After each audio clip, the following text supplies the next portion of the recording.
Suami selingkuh dengan adik kandungku, kini menyesal seumur hidup. Dikhianati oleh 2 orang terdekat, Almira jatuh ke titik terendah. Tapi ia bangkit menjadi wanita sukses, sementara sang suami dan adiknya hancur oleh karma mereka sendiri. Sebelum kita lanjut kisahnya, jangan lupa like, subscribe, komen, dan share.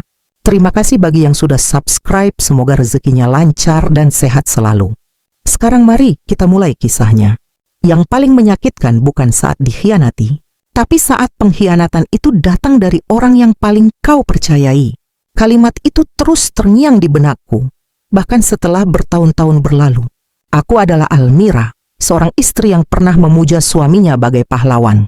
Aku juga seorang kakak yang rela berkorban demi adik tercinta. Tapi aku tak pernah menyangka, 2 orang itulah yang akhirnya menusukku paling dalam. Pernikahan kami terlihat sempurna di mata orang lain. Suamiku, Gilang, pria yang kukira akan menggenggam tanganku hingga tua. Adikku, Tania, gadis manja yang selalu kubela sejak kecil. Aku mempercayai mereka sepenuh hati, tanpa pernah menyadari bahwa kepercayaan itu sedang diinjak-injak di belakangku. Yuk, hari itu dunia yang kukenal runtuh. Aku menemukan kebenaran yang tak sanggup kuterima. Suamiku, lelaki yang kuberikan seluruh hidupku, ternyata memilih adikku sendiri untuk berselingkuh. Pengkhianatan itu begitu kejam, membuat hatiku remuk tak bersisa. Tapi aku percaya Tuhan tidak tidur. Aku percaya bahwa doa perempuan yang tersakiti tidak pernah sia-sia. Aku tidak membalas dendam dengan amarah karena aku tahu karma punya caranya sendiri. Dan benar saja, hari ini aku melihat mereka hancur dengan mata kepalaku sendiri. Aku tidak perlu menyentuh mereka karena hidup mereka sendiri yang memukul balik semua pengkhianatan itu. Dari luar, kehidupanku bersama Gilang tampak seperti pernikahan impian. Gilang dikenal sebagai pria sukses yang pekerja keras. Karirnya terus menanjak, proyek demi proyek datang tanpa henti. Orang-orang memuji dedikasinya, menyebutku wanita beruntung yang mendapatkan suami idaman. Tapi mereka tidak tahu, di balik pencapaian Gilang, ada aku yang berjuang bersamanya. Aku rela meninggalkan pekerjaanku, mengurus rumah, dan mendukung segala ambisinya. Aku percaya kesuksesan suami adalah kesuksesan istri juga. Hampir setiap hari aku menyiapkan makanannya, menata pakaian kerjanya, bahkan menyemangatinya ketika lelah. Bagiku keluarga adalah segalanya. Aku tidak pernah meminta lebih, hanya ingin dilihat sebagai istri yang bisa diandalkan. Adikku Tania juga sering datang ke rumah. Ia masih muda, ceria, dan selalu manja padaku. Karena sejak kecil kami sangat dekat, aku selalu membukakan pintu selebar-lebarnya untuk Tania. Bahkan saat ia bercerita tentang keinginannya mencari sosok pria, dewasa dan sukses, aku sering tertawa sambil bercanda. Nanti cari yang kayak Mas Gilang ya, biar aku punya adik ipar sepertimu. Tak pernah terlintas dalam benakku bahwa candaan itu suatu hari akan menjadi tamparan paling menyakitkan. Tania sering menginap di rumah. Ia suka bercanda dengan Gilang, berbincang lama di ruang tamu saat aku sibuk di dapur. Aku tak pernah merasa risih karena aku percaya ini keluargaku. Tania adalah darah dagingku. Gilang adalah suamiku. Aku tidak pernah punya alasan untuk curiga. Tapi ternyata, kepercayaan yang buta adalah awal dari kehancuran yang perlahan-lahan membunuhku dari dalam. Awalnya, semuanya berjalan biasa saja. Gilang memang pria sibuk. Pekerjaannya di bidang kontraktor membuatnya sering pulang malam. Tapi beberapa bulan terakhir, kebiasaannya berubah. Ia pulang semakin larut, seringkali tanpa kabar. Jika kutanya, jawabannya selalu sama. Meeting dadakan, ada tenda besar. Aku percaya karena sejak awal aku adalah istri yang selalu mendukungnya. Namun ada yang berbeda. Gilang mulai membawa ponselnya ke kamar mandi. Dulu, ia tak pernah peduli jika ponselnya tertinggal di meja. Sekarang, seolah ponsel itu adalah benda yang tak boleh lepas dari genggamannya. Ia mulai gelisah setiap kali ponselnya berbunyi. Aku melihat ada nama yang sering muncul di notifikasi pesan. Tapi setiap aku mendekat, Gilang buru-buru menghapusnya. Awalnya aku menepis semua prasangka buruk. Mungkin memang banyak urusan kerja. Batinku berusaha menenangkan diri. Namun keganjilan lain datang dari Tania. Adikku yang selama ini polos dan cuek, tiba-tiba berubah. Ia sering datang dengan dandanan mencolok, parfum mahal, lipstik merah terang, dan pakaian yang lebih terbuka. Saat kutanya, ia hanya tertawa dan berkata, "Biar Mas Gilang lihat aku kece, kan siapa tahu dikenalin ke temannya." Aku menertawakan candaan itu, tapi jauh di lubuk hatiku, ada rasa yang tak bisa kujelaskan. Semacam firasat buruk yang mulai mengusik pikiranku. Belum lagi, tetangga-tetanggaku mulai melontarkan sindiran halus. "Mir, Tanya tuh betah banget ya di rumahmu." "Hati-hati loh, kadang orang dekat malah bikin repot." Gilang sama Tania kok akrab banget ya. Sering bareng pulang, aku lihat kemarin di kafe. Setiap sindiran itu ku dengar, aku selalu membela mereka. Tidak mungkin, mereka keluargaku. Tanya adikku, Gilang suamiku. Tidak mungkin ada apa-apa. Namun, semakin aku menolak kebenaran, semakin jelas tanda-tanda itu muncul. Suatu malam, saat aku membersihkan meja makan, aku mendengar Gilang berbicara di telepon di balkon. Suaranya pelan, seakan takut aku mendengar. "Iya, aku rindu juga. Nanti aku cari alasan biar bisa ketemu kamu lagi. Tapi jangan di rumah ya, bahaya kalau dia curiga." Hatiku berdegup kencang. Siapa dia yang dimaksud? Kenapa harus mencari alasan? Tanganku gemetar saat membawa piring ke dapur. Rasanya napasku sesak, tapi aku masih berusaha berpikir jernih. Puncaknya, saat aku menemukan sebuah gelang emas di jok mobil Gilang. Bukan gelangku. Gelang itu milik Tania. Aku mengenalinya dengan sangat jelas, karena aku sendiri yang membelikannya sebagai hadiah ulang tahunnya tahun lalu. Malam itu aku tidak bisa tidur. Pikiranku dipenuhi bayangan-bayangan yang selama ini aku tolak untuk percaya. Benarkah dua orang yang paling aku cintai tega mengkhianatiku? Aku mencoba bertanya langsung pada Gilang. Dengan nada setenang mungkin. "Mas, gelang Tania kok ada di mobil? Dia pinjam mobil kita ya?" Gilang terdiam sesaat, lalu tersenyum tipis. "Iya, dia pinjam mobil waktu kamu lagi belanja. Dia buru-buru mau ketemu temannya." Jawaban yang terdengar biasa, tapi tatapan matanya berbeda. Aku tahu, ada sesuatu yang sedang ia sembunyikan. Hari-hari berikutnya, aku mulai memperhatikan segala hal kecil yang dulu sering kuabaikan. Tania semakin sering berada di rumah saat Gilang ada di sana. Tapi anehnya, ia selalu pulang cepat jika aku tiba-tiba pulang lebih awal. Gilang mulai sering memuji Tania di depanku.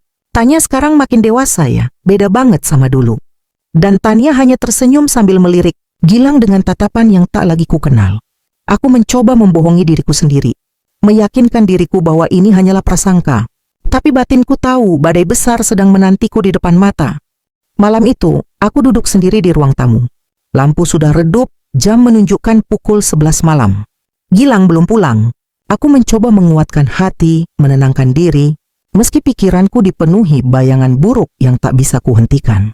Ada sesuatu yang menggangguku sejak siang tadi. Sebuah pesan dari nomor tak dikenal masuk ke ponselku.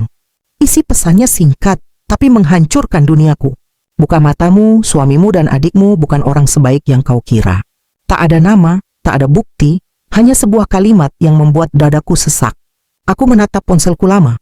Aku tahu, aku tak bisa terus hidup dalam penyangkalan. Malam itu, entah keberanian dari mana, aku memberanikan diri memeriksa ponsel Gilang yang ia tinggalkan di meja makan. Biasanya ia selalu membawanya kemanapun, tapi kali ini ia lupa. Tanganku gemetar saat membukanya. Jantungku berdetak begitu cepat, seakan tubuhku menolak mengetahui kebenaran yang sudah lama berusaha kutolak. Dan di sanalah aku menemukan semuanya. Puluhan pesan dengan nama T muncul di layar. Aku membaca satu persatu berharap ini hanya mimpi buruk. Namun semakin kubaca, semakin jelas kenyataan pahit itu. "Sayang, aku kangen. Gimana tadi, dia curiga nggak? Kapan kita bisa bebas tanpa harus sembunyi-sembunyi lagi, Mas? Tadi aku sengaja pakai parfum kesukaanmu. Semoga dia nggak nyadar." Dadaku terasa sesak. Lututku lemas. Air mataku jatuh tanpa bisa kutahan. Ini bukan pesan dari wanita asing. Ini dari Tania, adikku. Darah dagingku sendiri. Aku memejamkan mata, berharap ini hanya salah paham. Tapi foto-foto yang kutemukan di galeri Gilang menghancurkan sisa-sisa harapanku. Selfie mereka di dalam mobil. Foto Tania dengan baju tidurku sendiri. Gilang memotret Tania diam-diam saat berada di rumah kami saat aku sedang keluar. Duniaku runtuh. Aku berteriak, menangis, namun tak ada yang mendengar. Aku sendirian menghadapi kenyataan ini. Orang yang selama ini kusebut suami dan orang yang selama ini kusebut adik ternyata menusukku dari belakang. Malam itu aku menunggu Gilang pulang. Aku tak tahu bagaimana aku bisa menahan diri untuk tidak mengamuk saat itu juga. Saat akhirnya ia tiba, aku menatapnya dalam-dalam. Gilang tersenyum seolah tak terjadi apa-apa. "Kok belum tidur, Mir? Kamu nunggu aku?" Aku tak menjawab. Aku hanya menyodorkan ponselnya ke depan wajahnya. Layar ponsel itu menampilkan semua bukti pengkhianatannya. Wajah Gilang mendadak kaku. Dia terdiam. Untuk pertama kalinya, aku melihat Gilang kehilangan kata-kata. Selamat malam, Mas Gilang. Aku cuma mau bilang terima kasih ya, karena akhirnya kamu menunjukkan siapa dirimu yang sebenarnya. Suaraku bergetar, tapi aku mencoba tetap tenang. Tiba-tiba dari belakang muncul Tania. Dia datang tanpa merasa bersalah, bahkan tersenyum seolah tak terjadi apa-apa. Kak, aku bisa jelasin semua ini. Jangan suudzon dulu. Mendengar ucapannya, aku merasa tubuhku panas. Tapi aku tahu amarahku tidak akan mengubah apapun. Kamu mau jelaskan apa, Tania? Bahwa kamu sudah tidur dengan suamiku? Bahwa kamu adik kandungku sendiri, tapi sanggup menghancurkan rumah tanggaku? Tania tertawa kecil, dingin. Kak, jangan lebay. Aku nggak mencuri suami kakak. Aku hanya mengambil yang kakak sia-siakan. Mas Gilang butuh wanita yang mengerti dia, yang bisa jadi teman curhat, bukan istri yang sibuk di dapur terus. Kalimat itu menusukku lebih tajam dari apapun. Gilang hanya diam. Tidak ada pembelaan, tidak ada permintaan maaf. Saat itu aku sadar, aku tidak perlu mendengarkan apapun lagi. Aku berdiri, mengambil tas, dan berjalan keluar dari rumah yang selama ini kupikir adalah istana kebahagiaanku. Gilang memanggilku, Mir, jangan pergi. Kita bisa bicarakan ini baik-baik. Aku berhenti sejenak, lalu menatapnya dengan mata sembab. Tidak ada lagi yang perlu dibicarakan. Kalian sudah membuat pilihan. Sekarang biarkan aku membuat pilihanku. Aku pergi, bukan karena aku kalah. Aku pergi karena harga diriku lebih mahal daripada sekadar gelar istri. Malam itu, aku meninggalkan rumah tanpa membawa apapun kecuali harga diriku yang tersisa. Aku keluar sebagai wanita yang hancur, dikhianati, dan sendirian. Tapi aku tidak tahu bahwa malam itu, aku juga sedang melangkah menuju kebangkitan yang jauh lebih besar dari yang mereka bayangkan. Malam itu, aku melangkah keluar rumah dengan langkah gontai. Di tangan hanya ada tas kecil berisi dompet dan ponsel. Tidak ada koper, tidak ada pakaian ganti. Rumah yang selama ini kupikir adalah tempatku berlindung, kini berubah menjadi tempat yang paling ingin kulupakan. Aku berjalan tanpa arah. Air mataku sudah kering, seolah tubuh ini kehabisan tenaga untuk menangis. Hanya rasa hampa yang tersisa. Aku tidak tahu harus kemana. Orang tua kami sudah lama tiada. Satu-satunya keluarga yang kupunya justru menjadi orang yang menusukku dari belakang. Malam itu, aku menginap di sebuah losmen kecil di pinggiran kota. Bukan hotel mewah seperti biasanya saat aku dan Gilang pergi liburan. Tapi kamar sempit dengan dinding kusam yang seolah merefleksikan perasaanku saat itu kotor, lelah dan hancur. Beberapa hari berlalu aku hanya berdiam diri di kamar. Aku tidak keluar, tidak makan dengan benar. Kepalaku penuh dengan pertanyaan yang tidak akan pernah terjawab. Apa aku memang istri yang membosankan? Apa semua pengorbananku selama ini sia-sia? Kenapa adikku sendiri sanggup melakukan ini padaku? Setiap pertanyaan itu muncul, hatiku kembali terasa sesak. Aku menatap diriku di cermin. Wajahku pucat, mataku sembab, rambutku kusut. Aku bahkan hampir tidak mengenali wanita yang kulihat di depan kaca itu. Aku sempat berpikir, mungkin memang aku pantas menerima semua ini. Mungkin memang aku yang terlalu bodoh, terlalu percaya, terlalu buta karena cinta. Hingga suatu malam aku demam tinggi, tubuhku menggigil, tenggorokanku kering, dan aku merasa sangat lemah. Aku terbaring sendirian di ranjang kecil itu. Tak ada seorang pun yang peduli apakah aku masih hidup atau tidak. Namun di tengah-tengah rasa sakit itu, aku menerima panggilan dari nomor yang tak asing. Rafael, dia adalah teman lamaku semasa kuliah. Kami dulu pernah dekat, namun setelah aku menikah, aku menjaga jarak darinya.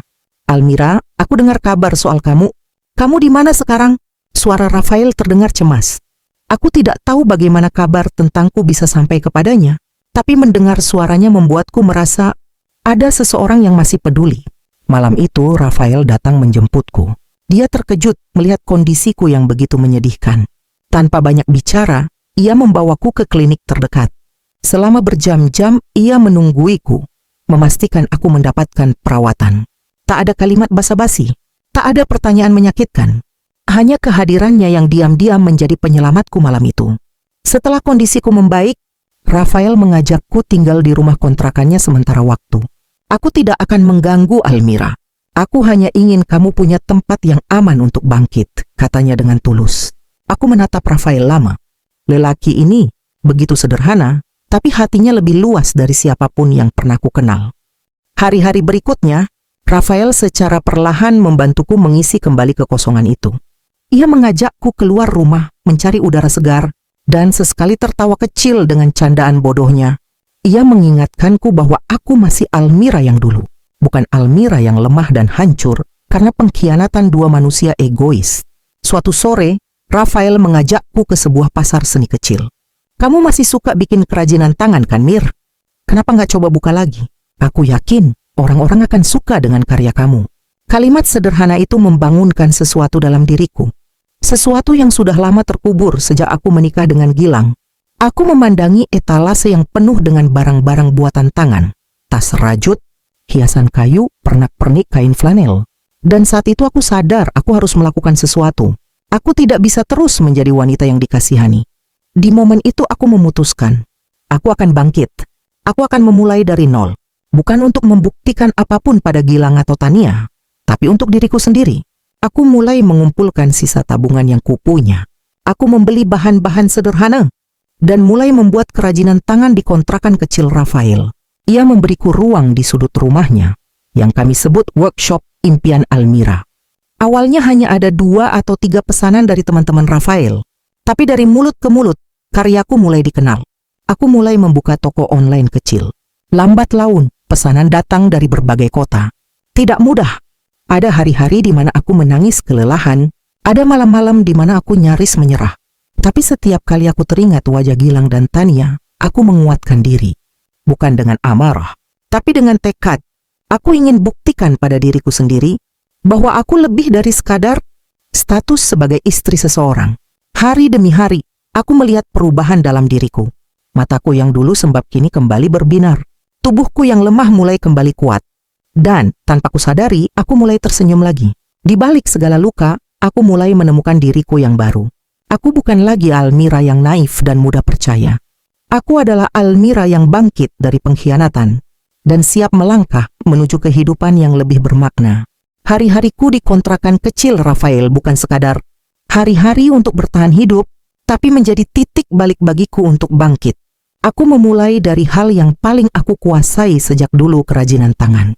Setiap pagi, aku duduk di sudut kecil yang kami sebut workshop impian Almira. Dengan modal seadanya, aku membuat kerajinan dari kain flanel, hiasan kayu, dan aksesoris sederhana. Rafael, yang sehari-hari bekerja sebagai freelance desainer grafis, membantu membuatkan logo dan foto produkku agar terlihat lebih menarik di media sosial. Awalnya aku ragu, siapa yang akan membeli barang-barang dari wanita yang baru saja kehilangan segalanya? Namun Rafael berkata dengan yakin, orang akan membeli karena kualitas Almira. Dan aku tahu karyamu punya jiwa di dalamnya. Aku mulai mempromosikan daganganku di marketplace kecil dan media sosial.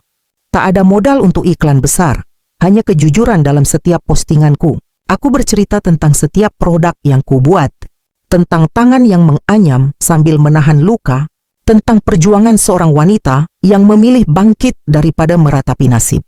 Tidak butuh waktu lama, pesanan mulai berdatangan. Awalnya memang kecil, 1 atau 2 orderan per minggu. Tapi aku merayakan setiap pesanan itu seolah-olah aku baru saja memenangkan lotre. Rafael selalu ada di sisiku, membantu membungkus barang-barang, mengantarkan pesanan, bahkan menemaniku mencari bahan ke pasar tradisional. Ia tidak pernah memperlakukanku sebagai wanita yang lemah. Sebaliknya, ia selalu melihatku sebagai partner yang punya potensi besar. Perlahan tapi pasti, aku mulai dikenal di komunitas pengusaha kecil di kotaku. Mereka mengundangku untuk mengikuti pameran UMKM lokal. Aku sempat ragu, takut bertemu dengan orang-orang yang akan memandangku sebelah mata. Tapi Rafael mendorongku, mereka harus tahu siapa Almira yang sebenarnya. Bukan Almira yang dikhianati, tapi Almira yang bangkit dan berdiri dengan karyanya sendiri. Di pameran itulah titik balik hidupku benar-benar dimulai. Produk-produkku menarik perhatian banyak orang. Bukan hanya karena desainnya, tapi karena kisah di baliknya. Banyak wanita yang datang menghampiri standku, berkata bahwa mereka terinspirasi oleh keberanianku untuk memulai dari nol. Dari pameran itu, aku mendapatkan banyak pesanan dalam jumlah besar. Beberapa toko souvenir lokal bahkan menawarkan kerjasama untuk memasarkan produkku. Namun di balik kesibukan itu, Aku mulai menyadari ada hal lain yang berubah. Aku mulai menyadari kehadiran Rafael bukan hanya sekadar teman. Ia tidak pernah memaksa, tidak pernah menunjukkan ketertarikan secara terang-terangan. Tapi dari setiap tatapannya, dari setiap perhatiannya, aku tahu. Ia melihatku bukan sebagai wanita yang rusak, tapi sebagai wanita yang layak dicintai. Suatu malam, setelah kami selesai membungkus pesanan besar, Rafael berkata pelan, "Aku senang akhirnya kamu menemukan dirimu lagi, Almira. Aku ingin kamu tahu, dari dulu aku selalu percaya, kamu diciptakan untuk lebih dari sekadar menjadi bayangan di balik pria sukses. Kamu sendiri adalah bintangnya." Aku tidak menjawab. Air mataku sudah terlalu sering jatuh karena luka, tapi malam itu, air mataku jatuh karena haru. Beberapa bulan berlalu, usahaku berkembang pesat. Aku mampu menyewa tempat kecil untuk workshop dan mempekerjakan beberapa ibu rumah tangga yang juga ingin belajar kerajinan tangan. Kami berbagi cerita, berbagi luka, dan berbagi semangat untuk bangkit. Kini, aku tidak hanya bekerja untuk diriku sendiri. Aku merasa bertanggung jawab untuk membantu wanita-wanita lain yang mengalami nasib serupa denganku.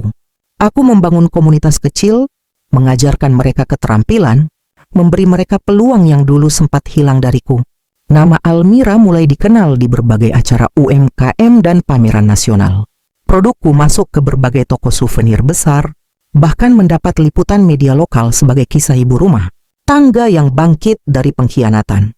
Dan di tengah-tengah kesuksesan itu, Gilang dan Tania mulai merasakan hancurnya kehidupan mereka sendiri.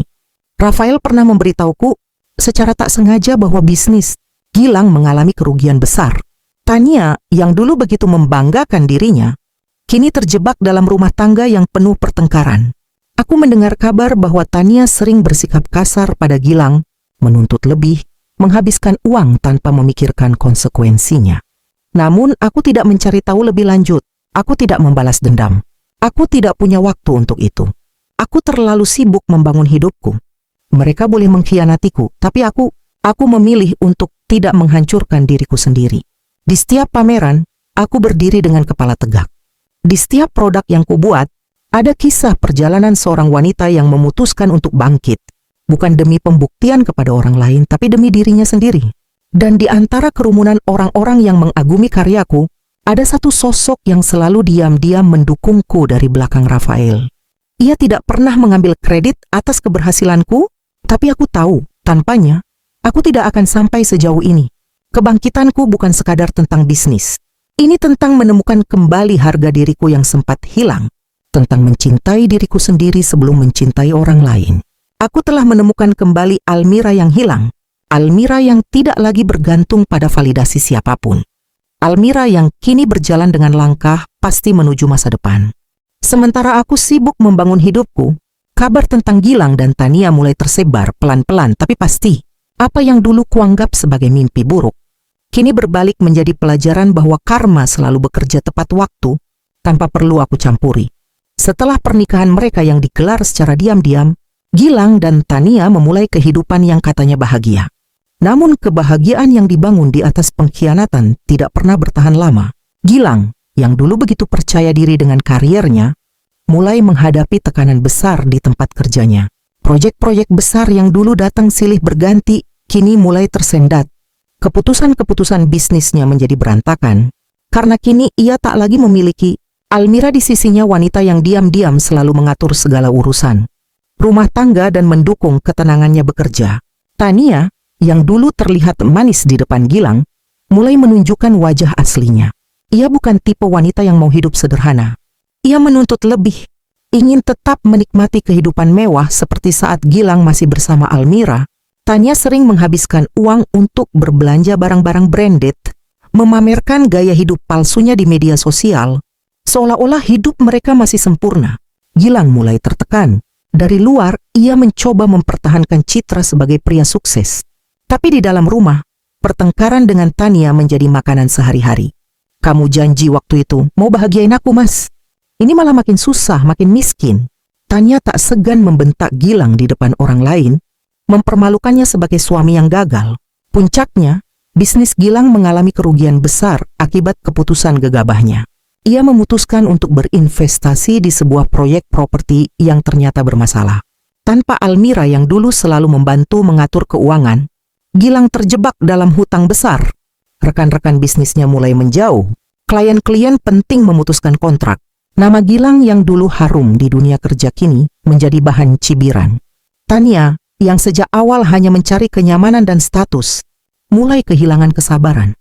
Ia tak mau ikut susah payah menanggung beban. Diam-diam, Tania menjalin hubungan dengan pria lain, seorang pengusaha muda yang lebih kaya dan lebih mapan. Gilang tak tahu menahu tentang perselingkuhan ini. Ia terlalu sibuk berjuang menyelamatkan bisnisnya yang sudah di ujung tanduk. Namun, seperti karma yang bekerja pelan tapi pasti, Gilang akhirnya menangkap basah Tania bersama pria lain di sebuah restoran mewah. Pertengkaran hebat terjadi. Gilang yang dulu tega menyakiti Almira dengan perselingkuhannya, kini merasakan sendiri sakitnya dikhianati oleh orang yang ia bela mati-matian.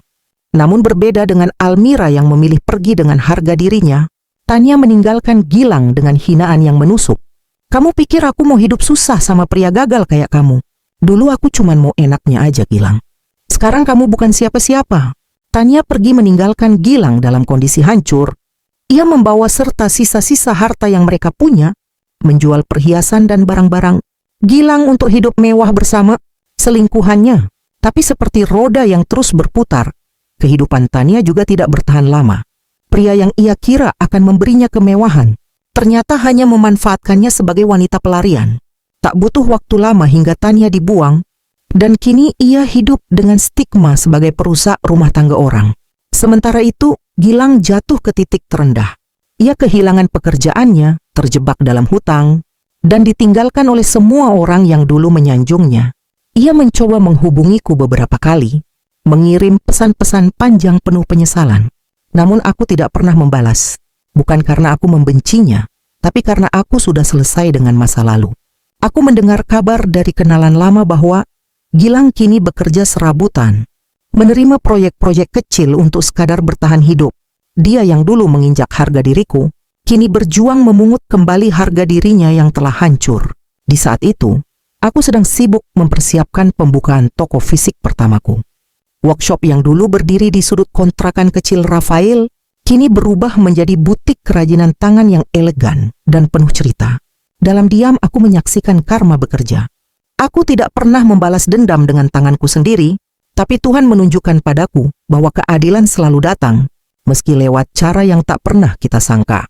Di salah satu pameran nasional, aku kembali bertemu dengan Gilang. Ia datang dengan penampilan lusuh, matanya kosong. Saat melihatku berdiri di panggung sebagai pembicara sukses UMKM, ia hanya bisa menatap penuh penyesalan. Ia mencoba mendekat, namun dijaga oleh kerumunan orang yang kini memandangku sebagai sosok inspiratif. Dulu, aku adalah wanita yang ia anggap kecil.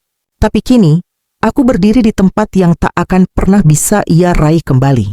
Aku tidak menatapnya dengan dendam, aku menatapnya dengan ketegasan. Bahwa luka yang dulu ia berikan, justru menjadi pondasi untukku membangun hidup baru yang lebih indah. Gilang mungkin akan menyesali keputusannya seumur hidup. Tania mungkin akan terus hidup dalam stigma pengkhianat.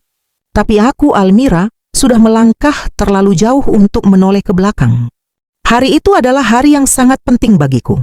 Setelah sekian lama membangun usahaku dari nol, akhirnya aku diundang sebagai salah satu pembicara utama di acara Womenpreneur of the Year, sebuah penghargaan bergengsi bagi para wanita yang sukses membangun bisnis dengan kisah inspiratif.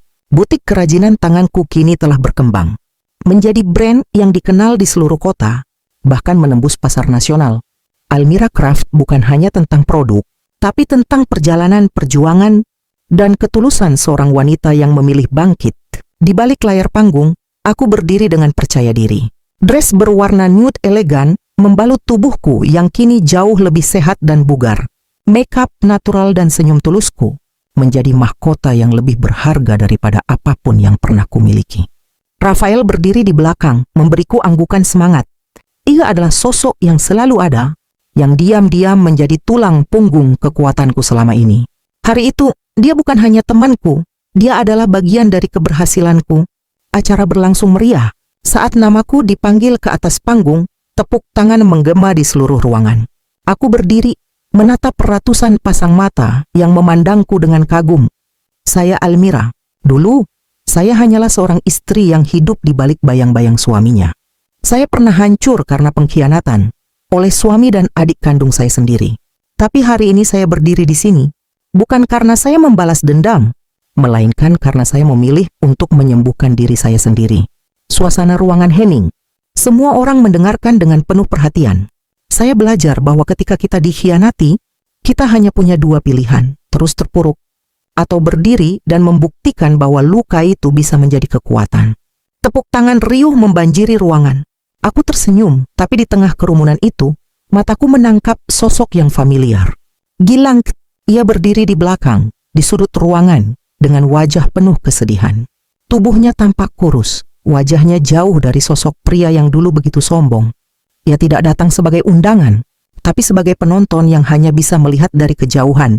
Setelah acara selesai, aku berjalan menuju ruang lounge. Aku tidak terkejut saat Gilang mendekatiku. Ia berjalan dengan langkah berat. Wajahnya dipenuhi rasa bersalah yang begitu jelas. Almira, hanya satu kata itu yang keluar dari mulutnya, namun di dalamnya tersimpan 1000 penyesalan. Aku menatapnya. Dulu tatapan ini penuh luka dan air mata. Tapi kini, aku menatapnya dengan ketenangan. Gilang, sudah berapa kali kamu mencoba menghubungiku? Ia tertunduk. Aku tahu, aku tak pantas bertemu kamu lagi. Tapi aku mohon beri aku kesempatan untuk minta maaf. Aku hancur, Mir. Aku kehilangan segalanya. Tania meninggalkanku. Bisnisku bangkrut. Aku menyesal. Aku mendengarkannya tanpa menyela. Dulu, aku bermimpi mendengar kalimat-kalimat ini darinya. Dulu, aku ingin ia berlutut dan memohon ampun padaku. Tapi kini, aku merasa aku sudah tidak membutuhkannya. Gilang, aku sudah memaafkan kamu sejak lama. Tapi bukan karena kamu pantas dimaafkan. Aku memaafkanmu karena aku memilih untuk tidak membiarkan kebencian mengendalikan hidupku. Gilang menatapku, matanya berkaca-kaca. Aku berdiri di sini bukan karena ingin membalas dendam. Aku berdiri di sini karena aku belajar mencintai diriku sendiri. Kamu mengkhianatiku, Tania juga. Tapi lihat aku sekarang, aku baik-baik saja. Bahkan lebih baik dari sebelumnya. Gilang terisak, ia mencoba menyentuh tanganku, tapi aku mundur satu langkah. Gilang, kamu tidak akan pernah mendapatkan aku kembali. Aku bukan Almira yang dulu. Sekarang kamu boleh menyesal, tapi itu urusanmu, bukan lagi urusanku. Tangis Gilang pecah di hadapanku. Ia menutupi wajahnya, memohon kesempatan kedua yang tidak akan pernah ia dapatkan. Aku bodoh, Mir. Aku kehilangan wanita terbaik dalam hidupku. Aku hanya tersenyum. Ya, kamu memang kehilangan. Dan sekarang, aku sudah terlalu jauh untuk menoleh ke belakang. Di saat itu Rafael datang menghampiri. Ia merangkul bahuku dengan lembut. Gilang memandang Rafael dengan tatapan yang begitu pahit. Ia tahu, pria di sebelahku adalah sosok yang menggantikan posisinya bukan sebagai suami, tapi sebagai sosok pelindung dan pendukung yang tak pernah ia bisa jadi. Selamat tinggal, Gilang. Aku harap kamu bisa menemukan dirimu yang hilang. Itu adalah kalimat terakhirku padanya. Aku berjalan pergi dengan Rafael di sisiku, meninggalkan Gilang dalam diam, di tengah keramaian yang seolah tak mempedulikannya. Hari itu aku benar-benar menutup lembaran lama. Aku tidak butuh balas dendam. Karma sudah cukup membereskan segalanya. Aku adalah Almira, wanita yang pernah disakiti, tapi memilih bangkit. Wanita yang tak hanya selamat dari pengkhianatan, tapi tumbuh menjadi sosok yang lebih kuat, lebih berharga dan lebih dihormati. Setelah perjalanan panjang yang penuh luka, aku menyadari satu hal. Pengkhianatan tidak menentukan siapa aku. Pilihan akulah yang menentukan siapa aku akan menjadi. Gilang dan Tania datang ke hidupku sebagai pelajaran. Mereka mengajarkanku bahwa tidak semua orang yang kita cintai layak mendapatkan kepercayaan penuh. Namun di saat yang sama, mereka juga mengajarkanku arti sebenarnya dari harga diri dan cinta kepada diri sendiri. Aku belajar bahwa membalas dendam dengan kebencian hanya akan membuatku terjebak dalam lingkaran yang sama. Tapi memilih untuk bangkit, memperbaiki diri, dan meraih kebahagiaan tanpa melibatkan mereka adalah bentuk kemenangan terbaik. Hari ini aku hidup dengan tenang. Aku membangun bisnis dari nol, bukan untuk membuktikan kepada mereka, tapi untuk membuktikan kepada diriku sendiri bahwa aku mampu. Aku membantu banyak wanita lain yang pernah merasa jatuh dan tak berharga, agar mereka juga menemukan kembali sinar dalam dirinya. Gilang mungkin akan menyesali keputusannya seumur hidup. Tania mungkin akan terus dihantui oleh pilihan egoisnya. Tapi aku, Almira, sudah selesai dengan cerita lama itu. Aku tidak perlu membuat mereka menderita untuk merasa puas. Melihat diriku sendiri tersenyum bahagia saat bercermin, jauh lebih berharga daripada melihat mereka jatuh. Hidup ini bukan tentang siapa yang menyakiti kita, tapi tentang bagaimana kita memilih untuk menyembuhkan luka itu. Dan aku memilih untuk memeluk luka itu, merawatnya, hingga ia berubah menjadi kekuatan yang membawaku ke tempat yang lebih indah. Aku menang tanpa harus membalas dendam. Karena kadang, balas dendam terbaik adalah menjadi bahagia tanpa mereka.